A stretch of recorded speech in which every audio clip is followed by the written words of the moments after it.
आप सभी का स्वागत है India.com पर। मैं अभिषेक आपके साथ हूँ। आज हमारे साथ अरुण जी हैं। सर, हमने इससे पहले एक वीडियो बनाई थी जिसमें हमने के अन्नामलाई के बारे में बात करी थी। बीजेपी का ये जो नया अलायंस है तमिलनाडु में बनने वाला है, बन चुका है और काफी हद तक बीजेपी और एआईएडीएमके का कहना है कि हमारा जो वोट शेयर है वो इतना है कि हम डीएमके को आराम से हरा सकते हैं। डीएमके के खिलाफ कुछ उन्होंने वैलिड पॉइंट्स भी रखे, जिसमें कि करप्शन एक बड़ा मुद्दा था, विमेन सेफ्टी एक बड़ा मुद्दा था, बहुत सारे scams Amit Shah home minister ने खुद उजागर करे। और ये अब जो आगे का 2026 की जो बड़ी फाइट है, 234 सीटों के ऊपर ये जो लड़ाई होगी, जिसमें कि बीजेपी का वोट शेयर अगर कहीं कहीं ना कहीं 11 से 15% के अराउंड आता है और वहीं अगर एआईएडीएमके का करें तो करीबन 30-35% के करीब तो वो आता है, उससे ज्यादा भी हो सकता है। तो क्या एआईएडीएमके और बीजेपी का अलायंस सही है? के अन्नामलाई का sir, specially young young brigade लेके आए हैं, यंग एनर्जेटिक पावरफुल लीडर हैं। अभी अभी स्टेट प्रेसिडेंट थे लेकिन अब उनको रिप्लेस कर दिया गया है हमारे नयनार नयनार नागेंद्र। नागेंद्रन जी से। बीजेपी ने क्या ये सही स्टेप लिया है? और अगर आगे कहीं ना कहीं के अन्नामलाई का चेहरा यूज होगा तो कैसे यूज होगा?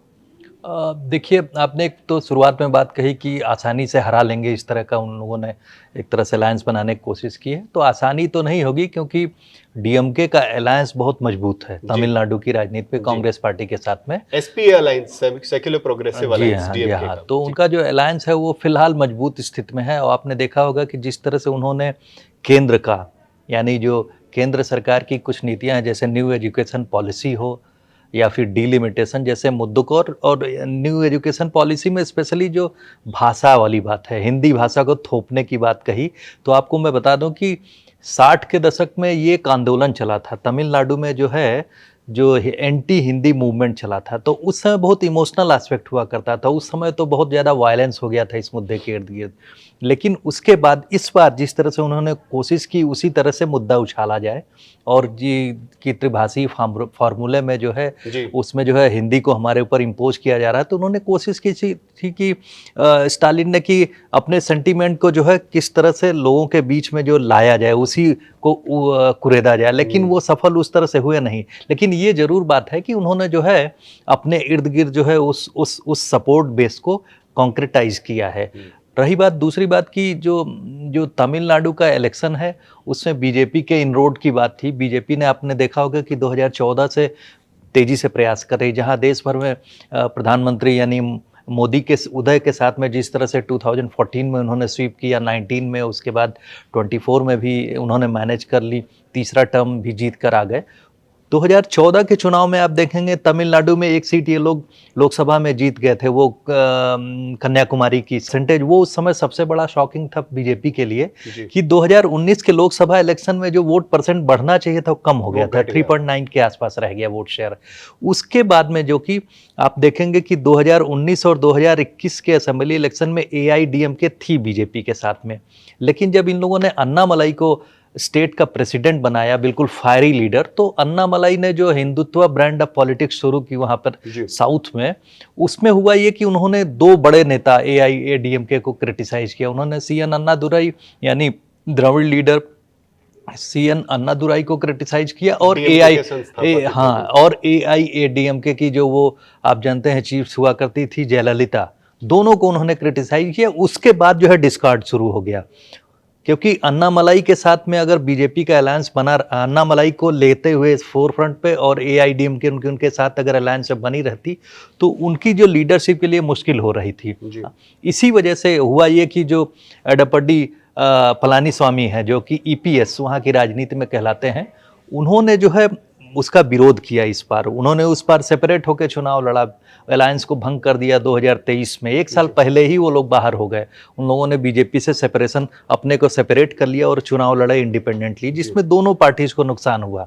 आपने देखा कि अन्नामलाई कोशिश तो कर रहे थे कि वोट शेयर को बढ़ाएंगे, लेकिन उन्होंने मैनेज भी किया। 3.9 से आप देखेंगे कि तकरीबन 11% के आसपास वोट जी बैंक ले गए। बिल्कुल। और हारने के बाद उन्होंने ये भी कहा कि हिंदुत्व ब्रांड ऑफ पॉलिटिक्स खत्म नहीं हुई है, उसका स्कोप पूरा है साउथ की राजनीति में। उन्होंने जी इसकी भी पुरजोर वकालत की। लेकिन ये वोट शेयर बढ़ने का, लगातार बढ़ने का इंतजार नहीं किया जा सकता है। सत्ता राजनीति किस लिए? राजनीति होती है सत्ता में आना। जी। तो उस बात को ध्यान रखते हुए जो इस बार का अलायंस बना है, जिसमें कि ईपीएस और अन्नामलई को बैलेंस किया गया। उन दोनों लोगों को ईपीएस की शर्तें थी कि अन्नामलई को किनारा किया जाए, क्योंकि दोनों का वोट बेस सेम है। जी बिल्कुल। पिछले हम लोग डिस्कशन में भी बात कर रहे थे कि जो गाउंडर कम्युनिटी है, उसके सबसे बड़े एक तरह से प्रभावशाली नेता हैं जो ईपीएस हैं, तो वो नहीं चाहेंगे कि अपने सपोर्ट बेस में अन्नामलई को घुसने देना। जी। और इस बार वो काफ़ी सीनियर नेता भी, आप जान ही रहे हैं। तो एक तरह से देखा जाए, असेंबली इलेक्शन जो नेक्स्ट ईयर का होने वाला है, वो उनकी आखिरी लड़ाई भी हो सकती है। जी। अगर अलायंस सफल होता है तब तो ठीक है, नहीं तो हो सकता है उनकी आखिरी लड़ाई हो उस तरह से। बिल्कुल। तो इन सब उनके ऊपर जो दबाव था कि किसी तरह से जो सत्ता में आया जाए, क्योंकि पिछली बार वो तकरीबन 21% के वोट बैंक पे लोग सिकुड़ गए हैं, AIADMK, और ये 11% के आसपास जो बीजेपी है। एनडीए का अलायंस जो बना था तकरीबन 20% के आसपास, तो 20-20 यानी 40% के आसपास इन लोगों का इस तरह से दिख रहा है। सर 40% अगर ये काउंट करें और कहीं ना कहीं एंटी डीएमके जो वोट है अगर वो भी मिल जाता है तो ये अलायंस अपने आप में सफल अलायंस साबित हो पाएगा। या हाँ, मतलब यही मैंने कहा कि वो कितना कारगर होगा। देखिए, जो अर्थमेटिक होती है, पॉलिटिकल अर्थमेटिक जो है 2+2 4 ही नहीं होती है। बिल्कुल। आप समझ रहे हैं ना? तो इस तरह से अगर हम कह लें कि इन्होंने अलायंस कर लिया है और उसमें 40% प्लस जा रहा है, लेकिन 40 के ही आसपास आ रहा है। डीएमके का अलायंस स्टिल जो है 46% के आसपास है।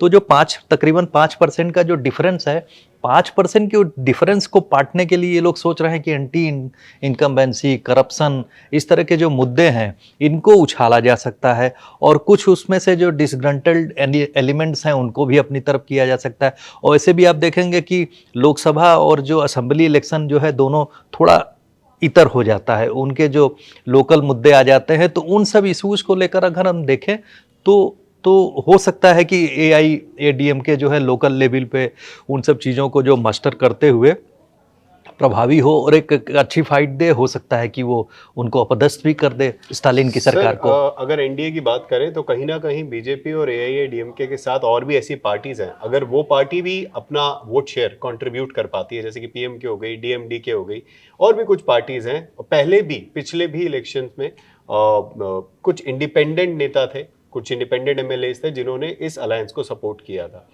अगर कुछ एंटी डीएमके इमोशन क्रिएट हुआ है और वहां पे पार्टी के अंदर से कुछ नेता, जैसे कि होता है हर बार के जब भी इलेक्शन फाइनल होने वाले होते हैं, रिजल्ट आ गए होते हैं, कुछ नेता इधर से उधर जाते हैं और इलेक्शन में कहीं ना कहीं पार्टी इसको हाँ, सपोर्ट वो करते हैं। 2-4-5 सीटों पर उस तरह का असर होता है। लेकिन मेजर तरीके से देखा जाए तो हम लोग देखें तो जो इस समय अलायंस चल रहा है, वो जो एंटी सेंटर, जो यानी एंटी बीजेपी अलायंस में जो कांग्रेस और लेफ्ट पार्टी, जो उसके साथ में डीएमके के साथ में और भी 2-3 पार्टीज हैं। लेकिन मैं ये और कहूँगा कि ये लोग आशान्वित इसलिए भी हैं क्योंकि उस अलायंस के बीच में एक जो अभी वहाँ के जो तमिल जो एक हीरो हैं, जो थलापति, विजय थलापति की बात। हाँ, जी। थलापति टीवी भी, के पार्टी के जी साथ हाँ, वो भी टीवी आ रहे के हैं। उनकी पार्टी उन्होंने लॉन्च की है।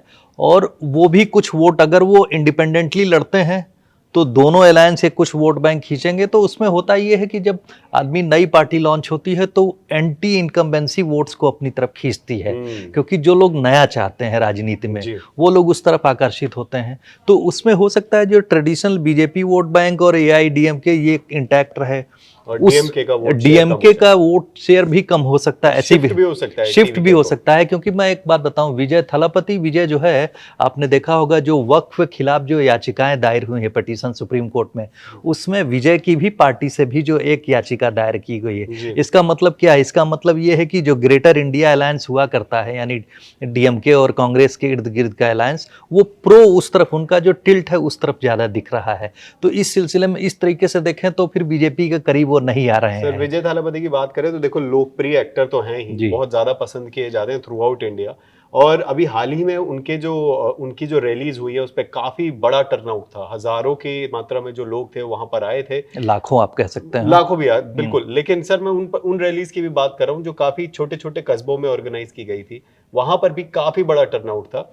अभी रिसेंटली वक्फ के खिलाफ जो आप कह रहे हैं कि उनकी पिटीशन भी दायर की गई थी, उससे पहले इफ्तार पार्टी हुई थी जहां पर थालापति खुद गए थे। इफ्तार पार्टी में काफी लोग आए थे उनको देखने के लिए, उनसे मिलने के लिए। और एक क्रिश्चियन कम्युनिटी का भी बहुत बड़ा तबका जो है वो सपोर्ट करता है विजय को। तो कहीं ना कहीं वो जो वोट शेयर है, जैसा कि आप कह रहे हैं, डीएमके के पास ऑलरेडी वो वोट शेयर है, और अगर वो वोट शेयर शिफ्ट होता है टीवीके के पास तो वहां पर डीएमके को प्रॉब्लम क्रिएट हो सकती है। इसीलिए मैंने कहा कि जो नई पार्टी लॉन्च होती है उसके साथ में एंटी इनकम्बेंसी वोट्स प्लस जैसे वो मेजर तरीके से मुस्लिम वोटों को भी खुश करने की कोशिश कर रहे हैं, उन्होंने पैरेलली एक अपनी पिटीशन फाइल करवाई है, तो इसका मतलब ये नहीं है कि डीएमके अलायंस के साथ चले ही जाएं, जी। हो सकता है वो इंडिपेंडेंटली लड़ाई करें। और उसके लिए एक बात ये बात और भी है, क्योंकि देखिए वहाँ की राजनीति में जो है करप्शन जैसे मुद्दे हैं, उनके खिलाफ अगर किसी नई पार्टी को लड़ना है तो अपने दम पे लड़ना होगा। उनके पास फंड की कमी नहीं है, वो फिलहाल एक सक्सेसफुल स्टार हैं वहाँ पर। उन्होंने इसी स्ट्रेटजी के तहत आपने देखा होगा कि वो जो इलेक्शन स्ट्रेटजिस्ट हैं, आप पीके जिनको कहते हैं, प्रशांत किशोर की कंपनी का भी सहारा लिया है। प्रशांत किशोर ने पिछली बार जो है डीएमके यानी एमके स्टालिन की मदद की थी, और पंजाब में भी आम आदमी पार्टी की मदद की थी। इसी तरह से डिफरेंट पॉलिटिकल पार्टीज की मदद करते रहते हैं स्ट्रेटजी बनाने में।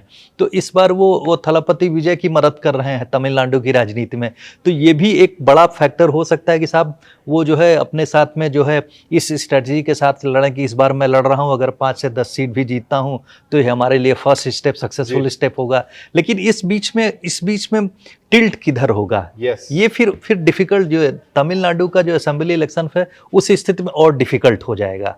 इसलिए मतलब अनिश्चितता की स्थिति होगी कि एक अलायंस ही जीतेगा, ऐसा फिर नहीं कहा जा सकता है। सर के अन्नामलाई की अगर बात करें तो ये नाम बहुत बड़ा हो चुका है। हाल ही में के अन्नामलाई को जितना ही हिंदुत्व के लिए जाना जाता है उतना ही जाना जाता है उनकी फायरी स्पीचेस के लिए, उनकी रैलीज के लिए, और नरेंद्र मोदी जी का फुल सपोर्ट है। नरेंद्र मोदी ने खुद बोला है कि अन्नामलाई का जो काम है उसको इग्नोर नहीं किया जा सकता।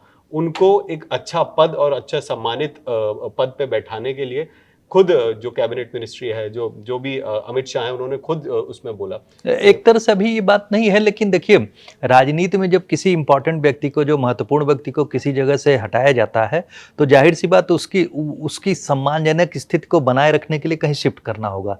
तो इस समय जो राजनीतिक सर्किल में यानी जो हलकों में जो चर्चा हो रही कि साहब उनको सेंटर शिफ्ट कर दिया जाए या उनको जो है कैबिनेट में जगह दे दी जाएगी। कुछ लोग कह रहे हैं उन्हें चीफ मिनिस्टर का फेस बनाया जाए। नहीं, ये तो अब नहीं हो सकता है, इसलिए क्योंकि अमित शाह ने उस दिन की वो प्रेस कॉन्फ्रेंस में क्लियरली कह दिया कि हम लोग ईपीएस यानी एडापडी पलानीस्वामी के नेतृत्व में ही जो है एनडीए अलायंस यहाँ चुनाव लड़ेगा। इसका मतलब चीफ मिनिस्टर का चेहरा जो है घोषित हो चुका है। तो इस बार तो फिलहाल उनके लिए स्कोप नहीं है, लेकिन ये है कि वो बीजेपी के बड़े चेहरे हैं तमिलनाडु की राजनीति में, और वो उन्होंने जिस तरह से काम किया है, उस कार्डर को मोबिलाइज किया है बीजेपी के प्रो हिंदुत्व के एजेंडे के साथ, सनातन के एजेंडे के साथ में, तो उन्होंने जो बीजेपी का जो एक तरह से रोड मैप बनाया है, उस रोड मैप में उनकी अनदेखी नहीं की जा सकती। अभी नायनार नागेंद्रन वहाँ के जो स्टेट यूनिट के बनाए गए हैं, वो एक कॉम्प्रोमाइज कैंडिडेट हैं, ताकि जो एआईएडीएमके है और बीजेपी के बीच में जो है एक तरह से जो है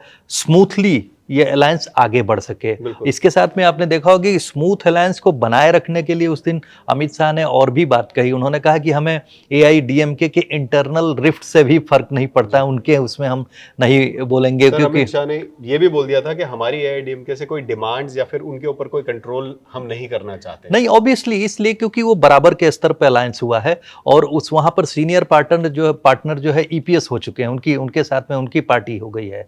वो इसलिए है क्योंकि इस समय जो वहाँ का जो एंटी डीएमके मूड है उसको कितना सेड्यूस किया जाए, प्लस बीजेपी को अगर साउथ इंडिया की पॉलिटिक्स में आगे बढ़ना है, जिस तरह से आपने देखा होगा कि उत्तर भारत की राजनीति में उन्होंने जो है हमेशा नीतीश कुमार की जेडीयू के साथ बिहार में जो है दूसरे नंबर की पार्टी बन के वो आगे बढ़े, और इस समय इस स्थिति में आ गए हैं 2-3 इलेक्शन के बाद में।